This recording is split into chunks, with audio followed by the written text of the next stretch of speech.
ఏం పేరండి పేరు? నా పేరు రాంబాబు అన్న. ఏం చేస్తుండన్నా? Auto driver. సరే అన్న, ఆంధ్రప్రదేశ్లో చంద్రబాబు నాయుడు ఉచిత బస్సులు పెడతానంటున్నాడు, సంక్షేమ పథకాలకు రెట్టింపిస్తానంటున్నారు. మరి ఏంటి ఆటోల పరిస్థితి ఏంటంటావు? ఆటోల పరిస్థితి ఏముంది ఇప్పుడు? తెలంగాణలో చూసాం కదా, ఇప్పుడు ఆటోల పరిస్థితి ఎలా ఉందో. మొత్తం ఆటోల కార్మికులంతా రోడ్డు మీదకి వచ్చారు. అలాగే ఆంధ్రప్రదేశ్లో మాకు ఏమైనా పెడతా కనుక మేము రోడ్డు మీదకి వచ్చేస్తామన్నా. దాన్ని మరి ఆయన చెయ్యాలి. ఈ పథకం వల్ల మరి ఏంటి మీ అందరికీ అన్యాయం జరిగిద్దంటవా? మరి అన్యాయం కదా, మొత్తం ఆటో కార్మికులంతా కొన్ని వేల మంది ఉన్నారన్న ఆటో కార్మికులు అంతానా.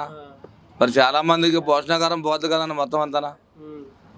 మరి మీ ఆటోలందరికీ జగన్మోహన్ రెడ్డి గారు మిమ్మల్ని చూసి వాహన మిత్రాన్ని మీకు చేస్తున్నారు కదా, మీకు పథకం పంపించారు కదా, ఎలా ఉంది ఆ పథకం? పథకం బాగానే ఉందా. మాకు ఏమో దానికి సంవత్సరానికి ఇన్సూరెన్స్ కట్టుకున్నాం అన్న. సంవత్సరానికి 10,000 వేస్తున్నారు. ఆయన వాహనం ఇన్సూరెన్స్ కట్టుకున్న ఫిట్నెస్ కాగితాలు రోడ్డు మీద ఫోర్స్లో పెట్టేసుకున్నాం మొత్తం అన్నీ. గతంలో మీరు ఆ పోస్ట్లో పెట్టుకోవాలంటే మీ సొంత డబ్బులు తీసుకునేవారు కదా? అవునన్నా, జేబులో డబ్బులు తీసుకుని కట్టుకునేవాళ్ళం. ఇప్పుడు ఏంటంటే ప్రతి సంవత్సరం వేస్తున్నాను, 10,000 వేస్తున్నారు. వల్ల మరి పెనాల్టీలు అని తగ్గినాయి అంటవా? పెనాల్టీలు తగ్గినాయన్నా, పర్లేదు బాగానే ఉంది. ప్రభుత్వంలో ఉన్న పనితీరు వేరు, ఇప్పుడు వేరు అంటావు? ఇప్పుడు వేరన్నా, పర్లేదు బాగానే ఉన్నారన్న. ఆయన మీకు చంద్రబాబు పరిపాలన బాగుందా, జగన్ గారి పరిపాలన బాగుందా? అన్న ఏ ముఖ్యమంత్రి అయితే ఉందో మనకి బాగుంటే కావాలన్నా, బాగా చేయడమే కావాలి. పరిపాలన జగన్ గారి పరిపాలన బాగానే ఉందన్న. పరిపాలన బాగుంది, సంక్షేమ పథకాలు బాగానే ఉంటున్నాయి అన్న. మొత్తం అన్ని పథకాలు బాగున్నాయి. అమ్మఒడి అన్ని బాగానే ఉంటున్నాయి. అమ్మఒడి 5%. ఈ ప్రభుత్వంలో లంచగొండితనం ఉందంటవా? లంచగొండదాని ఏం లేదన్న. మొత్తం సీఎం గారు ఒక నెంబర్ ఇచ్చారు, నెంబర్ కాల్ చేయమని చెప్పి అన్నారు. అందరూ ఏమో లంచగొండదానం ఏం జరుగుతలేదన్న. లంచం అనేది అసలు ఏం లేదంటావు? ఏం లేదన్న, లంచం లేదన్న. చంద్రబాబు ఇంతకన్నా సంక్షేమ పథకాలు ఇప్పిస్తాను, అందరికీ రెట్టింపిస్తాను అంటున్నాడు కదా, మరి ఆంధ్ర ప్రజలు నమ్మే అవకాశం ఉన్నాయంటారా? కానీ ఎవరు నమ్ముతారో అలా నమ్ముతారన్న. ఇప్పుడు దేనికి ఏముందని సంక్షేమ పథకాలు వస్తే వచ్చింది, దాని గురించి మనం ఏం చేయలేము కదన్నా. దాని గురించి అటు పవన్ కళ్యాణ్ చెప్తున్నారు, చంద్రబాబు నాయుడు చెప్తున్నారు. అదే అన్న. అంటే పవన్ కళ్యాణ్ ఎఫెక్ట్ అని ఉంటుందో రాజకీయ పరంగా? పవన్ కళ్యాణ్ ఎఫెక్ట్ ఉందంటే ఏం చెప్తామన్నా అంతా. మరి జగన్ గారికి మొత్తం వస్తా అన్న, మనకి 1% వస్తా అన్న. పవన్ కళ్యాణ్ గారితో చెప్పలేమన్నా. మరి పవన్ కళ్యాణ్ నేను జగన్ సీఎం చేయనున్నాడు కదా, ఆయన సీఎం అవుతారన్న, జగన్ గారు సీఎం అవుతారన్న. ఆయన మరి రాబోయే రోజుల్లో అన్ని పార్టీలు కలిసి జగన్ గారి మీద ఢీ కొట్టడానికి సిద్ధంగా ఉన్నారు. మరి జగన్ గారు ఎదుర్కోవాలంటే అందరినీ సింహం ఫుల్ వంటలకు వస్తారు. ఆయన ఎదుర్కొనే సమస్య లేదన్న. అంతేనన్నా, సీఎం గారు జగన్ అన్న. మన తాడేపల్లిగూడెం కూడా కుడిసేసిన చాలా పథకాలన్నీ పెట్టారని ఆయన కూడా బాగా చేస్తున్నారన్న. తాడేపల్లిగూడెం కూడా ఆయన కూడా అభివృద్ధి కూడా బాగానే చేస్తున్నారన్న. ఆయన కూడా మాకు ఆటో కార్మికులు కూడా మాకు కూడా అండగా ఉంటారన్న. ఆయన కూడా మాకు ఏదైనా ఆపద వస్తే కూడా ఆయన ఆదుకుంటారన్న మమ్మల్ని.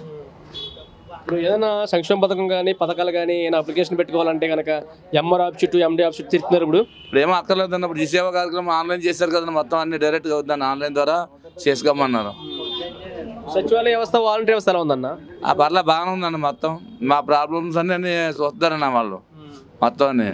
ఇప్పుడు మన వాహనం ఎత్త వేయాలంటే మన దగ్గరకు వచ్చి తమ్మించుకున్నారన్న. మన దగ్గర అన్ని 12 రోజులు మీరు 90 వేయాలి అని చెప్తున్నారన్న. వారంటీ వచ్చి వాలంటీర్ వ్యవస్థలో ఉండడం మంచిదంట. ఇప్పుడు పర్లేదని మళ్ళీ సీఎం గారితో మళ్ళీ వారంటీ షురూ చేస్తారు కదండి మళ్ళీ జగన్ గారు. బాగానే ఉందన్న, పర్లేదు. వారంటీ లేకపోతే మనకి ఏం తెలుస్తున్నాయన్న, మనకు రోడ్డు మీద ఏం తెలిసేది కదా మనకి. అదే ప్రభుత్వంలో అసలు ఇన్ని పథకాలు కూడా ఎవరికి తెలిసేది కదా, ఎవరికి తెలిసేది కదన్న. అసలు వారంటీ వచ్చిన తర్వాత మనకు అన్ని తెలుస్తున్నాయి, మొత్తం అన్ని తెలుస్తున్నాయి. మొత్తం అన్ని పెన్షన్లు ఏంటి, ఇంటి పథకాలు ఏంటి, ఇంటి పనులు ఏంటి అన్నీ మొత్తం తెలుస్తాయండి. గ్రామ పంచాయతీ ద్వారా కానీ ఇటు వారంటీ వ్యవస్థ కానీ కూడా మనకు అన్నీ చెప్తున్నారండి మొత్తం. ప్రతి నెల కూడా పెన్షన్ కూడా మా నాన్నగారికి ఫస్ట్ తారీఖు కల్లా ఇచ్చేస్తారండి. 5 గంటల కల్లా వచ్చి వారంటీలు మొత్తం పెన్షన్ ఇచ్చేస్తారండి. ఎలా ఉంటుంది అనుకున్నావు రాబోయే రోజులు ఎలక్షన్లో? అదే రాబోయే రోజుల్లో జగన్ గారు సీఎం అవుతారు అనుకున్నాను. మొత్తం 175 వస్తాను. 175 రాబోయినా కనీసం 150 దాకా వెళ్తాయన్న. ఏం పేరన్నా? షాల్మన్ రాజు. ఏం చేస్తుంటావు? Auto driver. సరే కానీ ఇప్పుడు ఇంతకుముందు మీరు వాహన మిత్ర పథకం పట్టుకున్నప్పుడు మీ జేబులో డబ్బులు తీసి బ్రేక్ ఇవన్నీ చెప్పుకున్నారు, ఎంత ఏదన్నా? అప్పుడు అంటే 10,000 అయ్యాయి. 10,000. ఇప్పుడు ఇన్సూరెన్సే 8,500 ఎంత ఉందండి. ఇన్సూరెన్స్ కట్టాలంటే 8,500. 10,000 దాంట్లో 8,500 మేము ఇన్సూరెన్స్ కట్టుకుంటున్నాం. ఇంకా ట్యాక్స్లు ఇవన్నీ తీస్తారు కదండి. గత ప్రభుత్వం బాగుందా ఈ ప్రభుత్వం బాగుందా? జగన్ గారి ప్రభుత్వం బాగుందండి. ఇవన్నీ సంక్షేమ పథకాలు అన్నీ పెట్టారు కదండి. సంక్షేమ పథకాలు అన్నీ పెట్టారు. అన్నీ బాగా మీ ఎమ్మెల్యే ఎవరన్నా? కొట్టి సత్యనారాయణ గారు. ఎలా ఉంది కొట్టి సత్యనారాయణ గారి పరిపాలన? బాగానే ఉందండి. బాగా చేస్తారండి ఆయన. తాడేపల్లిలో మరి ఆయన సీట్ ఇస్తే కనుక నెక్కుతాడంటవా? నెగ్గుతారండి ఆయన. నెగ్గుతారండి. జగన్ గారి బొమ్మ చూసి నెక్కి వేస్తారంటే పోయిన సారి జగన్ గారి బొమ్మ చూసి వేసారండి. మరి ఈసారి ఎలా ఉంటుంది అన్నది తెలియదు. మరి చంద్రబాబు నాయుడు పవన్ కళ్యాణ్ ఇద్దరు కూడా ఉచిత బస్సులు ఇస్తానంటున్నాడు కదా. రేపు రాబోయే రోజుల్లో తెలంగాణలో ఉచిత బస్సులు ఇచ్చారు, మన ఆంధ్ర కూడా ఉచిత బస్సులు ఇస్తానన్నారు కదా. ఇస్తానంటున్నారండి. కాదు ఏంటంటే దానివల్ల ఆటో వాళ్ళకి కొంచెం ఇబ్బందులు కలుగుతాయండి. ఎందుకంటే సర్వీసులు ఇప్పటికే ఏ సర్వీసులు ఉండలేదండి మాకు. ఈ బస్సులు ఎక్కువ అవడం వల్ల ఏంటంటే ఇంకా మాకు ఉండే గోల్కి అలాంటి ఫ్రీ బస్సులు పెట్టారంటే మొత్తానికి ఇంకా ఆటో పడిపోద్దండి. ఏముండదండి. మీకు నెలకి ఎంత వస్తుందన్న మామూలు ఖర్చు అండి బాగా? ఎందుకంటే డైలీ మ్యాక్సిమం ఒక కూలి పని వాళ్ళు లెక్కలోనే వస్తుందండి. ఇప్పుడు ప్రస్తుతానికి డైలీ 500 అండి మిగులుతున్నాయండి అంతే. ఈ మన ఖర్చులన్నీ పోయి. ఒకవేళ మరి ఉచిత మరి బస్ ఫ్రీ పెడితే కనుక పరిస్థితి ఏంటప్పుడు? చాలా దారుణం అయిపోతుందండి. ఇంకా ఉచిత బస్సులు పెడితే ఇంక ఎక్కేవాళ్ళు కూడా మాకు ఎక్కరు కదండి. ఇప్పుడు లోకల్ ఎక్కేవాళ్ళు ఏంటి, లోకల్ తిరిగేవాళ్ళు 20 కిలోమీటర్లు తిరిగేవాళ్ళు కూడా ఇంకెవరు మాకు బండి ఎక్కరండి. ఎందుకంటే బస్సు కోసమే చూస్తారు మ్యాక్సిమం. మరి ఈ మాటలు చంద్రబాబు మాటలు నమ్ముతారంట ఆంధ్ర ప్రజలు?